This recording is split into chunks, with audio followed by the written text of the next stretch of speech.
Salut à toi mon jeune ami, c'est Poolboy pour une nouvelle vidéo. Alors, est-ce que tu es nul en traction? Ne t'inquiète pas, je te comprends, je l'ai été moi aussi auparavant.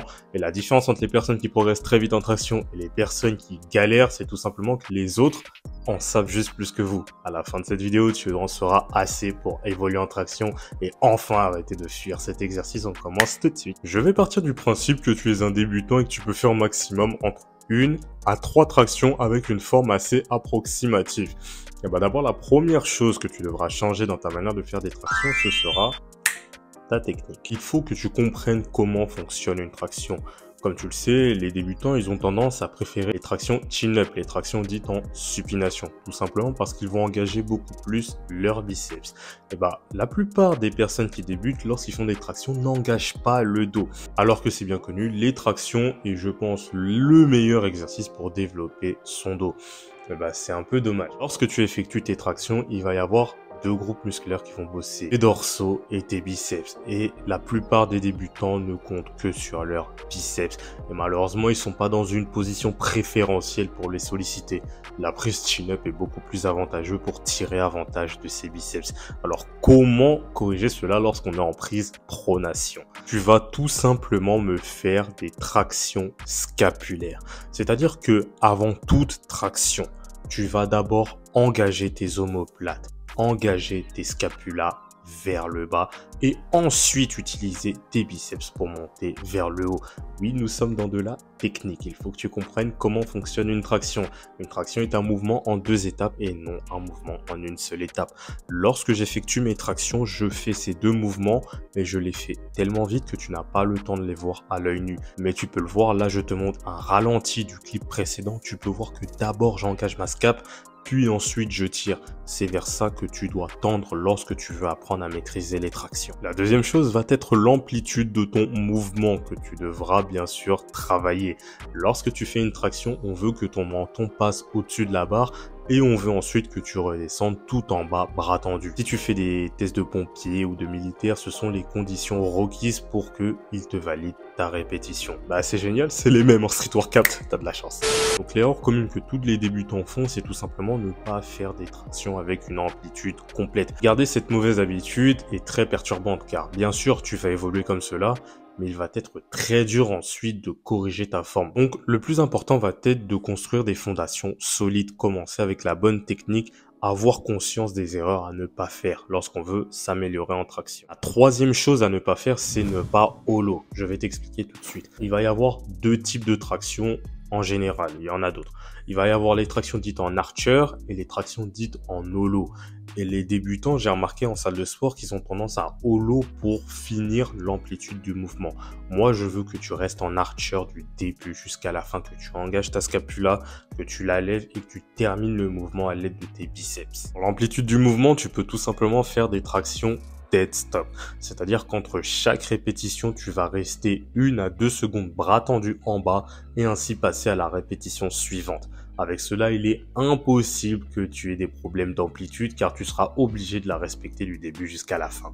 Pour t'entraîner à engager tes scapulas, tu peux tout simplement faire des séries de tractions scapulaires. Tu vas tout simplement faire des tractions, mais tu ne vas pas solliciter tes biceps. Tu vas juste faire la première partie du mouvement et faire des séries et des répétitions de cela. Et pour t'entraîner à faire des tractions en archer du début jusqu'à la fin avec la technique entre guillemets parfaite, je te conseille tout simplement d'utiliser une bande élastique pour te délester, être virtuellement plus léger et ainsi faire le vrai mouvement de la bonne manière sans aucune erreur. Maintenant que tu n'es plus limité par les critères techniques, déjà si tu es capable de faire 3 tractions, applique tout ce que je viens de te dire, tu verras que la forme de tes tractions va radicalement changer et qu'elles seront beaucoup plus belles. On peut passer maintenant au deuxième facteur qui t'empêche de progresser et c'est tout simplement comment est-ce que tu t'entraînes. Bah, la plupart des personnes, en fait, j'ai remarqué, ne savent pas s'entraîner ou en tout cas ne connaissent pas les grands principes qu'il faut utiliser pour progresser. Ici, je vais partir du principe que tu es vraiment un débutant et que tu es capable de faire 3 tractions avec une forme très approximative. En gros, que tu galères totalement en traction. Bien sûr, 3 est ta force absolue lorsque tu es dans un très bon jour. En général, t'en fais une ou deux. Tu l'as bien compris, ton problème principal au tout début va être un problème de force. Tu dois tout simplement devenir plus fort. Et lorsqu'on s'entraîne pour devenir plus fort, on a une méthodologie. On va pas s'entraîner comme d'habitude. Je vais te raconter une petite anecdote avant de commencer. La dernière fois, j'étais à la salle de sport et une personne souhaitait apprendre le muscle up. Et qu'est-ce qu'elle faisait? Elle faisait des essais de muscle up et elle n'arrêtait pas de les rater tout simplement parce qu'elle était fatiguée. Ce n'est bien sûr pas ce que l'on veut. Nous, ce qu'on veut, c'est que à chaque série que tu vas entamer, tu réussisses ce que tu fais. Donc, je t'ai dit que tu étais capable de faire 3 tractions. Là, tu vas tout simplement me faire des séries d'une seule et unique traction. Et pour s'assurer que tu la réussisses, tu vas me prendre entre 3 à 5 minutes de temps de récupération. Et là, tu vas me dire sûrement, mais 5 minutes, c'est énorme. Pourquoi, à ton avis? Tout simplement parce que lorsqu'on s'entraîne en force, c'est notre système nerveux qui va être sollicité. Il veut tout simplement comprendre le mouvement. Quels muscles je dois activer? Comment je dois les agencer pour recruter un maximum de force? Et ben, c'est ça qu'on va travailler. C'est pas l'endurance, c'est ce qui va venir plus tard. Lorsque tu t'entraînes en force, c'est pas le volume de ta séance qui va compter. Au contraire, le volume, il peut être assez minime. C'est plutôt le nombre de répétitions qui doit être très bas, avec un temps de récupération très haut pour s'assurer que tu réussisses toutes tes tractions. Tu peux par exemple faire 5 à 6 séries d'une seule et unique répétition avec 5 minutes de temps de repos.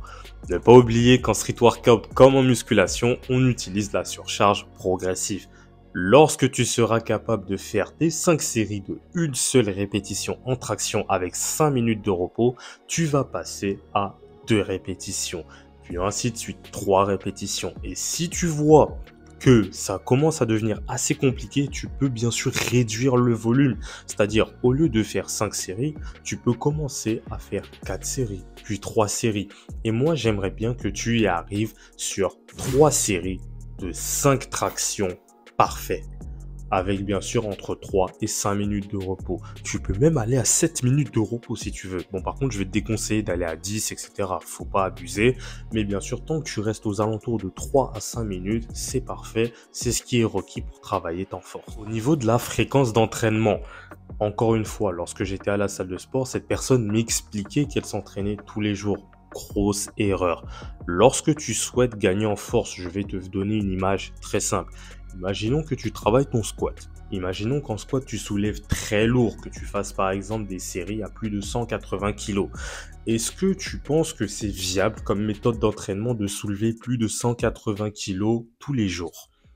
Alors que on est très très proche de ta charge maximale. Est-ce que tu penses que c'est viable? Eh ben, applique cela avec les tractions. Lorsque tu fais des tractions, faire tous les jours des tractions proches de son maximum est juste contre-productif. Tu vas tout simplement trop solliciter ton système nerveux et tu verras que de semaine en semaine, tu vas régresser. Alors que si tu réduis le volume, tu augmentes les temps de repos et que tu diminues ta fréquence d'entraînement, tu verras que tu vas naturellement progresser. En plus, tu appliques la surcharge progressive. Combien de fois tu dois t'entraîner par semaine lorsque tu débutes et que tu souhaites acquérir de la force en traction? Moi, je vais te recommander de t'entraîner minimum 1 fois par semaine et maximum 2 fois par semaine. Au-delà, à ton niveau, ne t'inquiète pas. Je vais pas dire que ça sert à rien, mais c'est pas nécessaire. 2 séances par semaine est largement suffisante pour gagner en force en traction. Maintenant que tu t'es entraîné et que tu es capable de faire tes 3 séries de 5 répétitions avec une très belle forme, il est temps de changer de méthodologie d'entraînement, de manière de penser. On va aller complètement à l'opposé. Au tout début, je t'avais recommandé de faire très peu de répétitions avec très peu de séries et avoir un temps de repos très élevé. Et ben là maintenant, on va passer au mode endurance. Et là, c'est une autre manière de s'entraîner et c'est ça que tu devras privilégier par la suite si tu souhaites atteindre les 10, les 15, les 20 tractions d'affilée. Là maintenant, tu n'as plus besoin de gagner en force. Ça y est, tu es assez fort. Tu es capable de faire ta traction. Tu es capable de te reposer un peu et c'est bon, c'est parti, on enchaîne la traction. Avant, lorsque tu travaillais en force, les 5 minutes de temps de repos étaient là pour laisser le temps à ton corps de régénérer pour ainsi de suite ne pas rater l'attraction. Ici, lorsque tu passes en mode endurance, ce qu'on veut, c'est faire un maximum de répétitions, augmenter le volume d'entraînement. Tu l'as bien compris, on va faire énormément de séries, on va faire énormément de répétitions, enfin énormément, beaucoup de répétitions, et on va avoir un temps de repos très court. Contrairement à avant où là on voulait régénérer complètement, là c'est bon. On ne veut pas se régénérer complètement, on veut travailler avec de la fatigue. C'est ça qui va te donner plus d'endurance, la capacité de enchaîner les efforts encore et encore. Si tu veux des chiffres, mon jeune ami, je t'avais expliqué qu'à la fin, lorsque tu étais devenu assez fort, tu étais capable de faire 3 séries de 5 répétitions avec une très bonne forme. Lorsque tu passes en mode endurance, je veux que tu fasses par exemple 10 séries de 3 répétitions et que tu prennes seulement une seule minute de repos. Une seule et unique minute et tu réenchaînes encore et toujours. Et bien sûr, tu appliques toujours la surcharge progressive. Ici, lorsque tu es capable, lorsque tu as validé 90% de la séance, c'est-à-dire que tu as réussi 9 séries sur 10, il est temps de passer au palier suivant qui est 10 séries de 4 répétitions, puis un 10 x 5, puis un 10 x 6. La nuance par rapport à avant, je t'avais expliqué que je voulais que tu t'entraînes 2 fois maximum dans la semaine. Ici, je veux que tu t'entraînes 2 fois minimum dans la semaine. Maintenant que tu es assez fort, lorsque tu fais une traction, ça ne va plus solliciter à fond ton système nerveux. Tu as la force de le faire. Tu vas principalement sécréter de l'acide lactique, tu vas principalement être fatigué en gros lorsque tu fais tes tractions. Mais ce n'est pas grave, lorsque tu passes en mode endurance, tu peux répéter encore et encore. Je veux que tu t'entraînes le lundi, le mardi, le mercredi, le jeudi et le vendredi, si tu le peux. Faire 5 séances par semaine lorsque tu es en mode endurance, il n'y a aucun souci, ne t'inquiète pas. Bien sûr, garde quelques jours de repos parce que c'est quand même fatigant et ça use à force. Maintenant, il va exister encore une autre manière d'augmenter son endurance en traction. Alors, ça va tout simplement être la fusion des deux.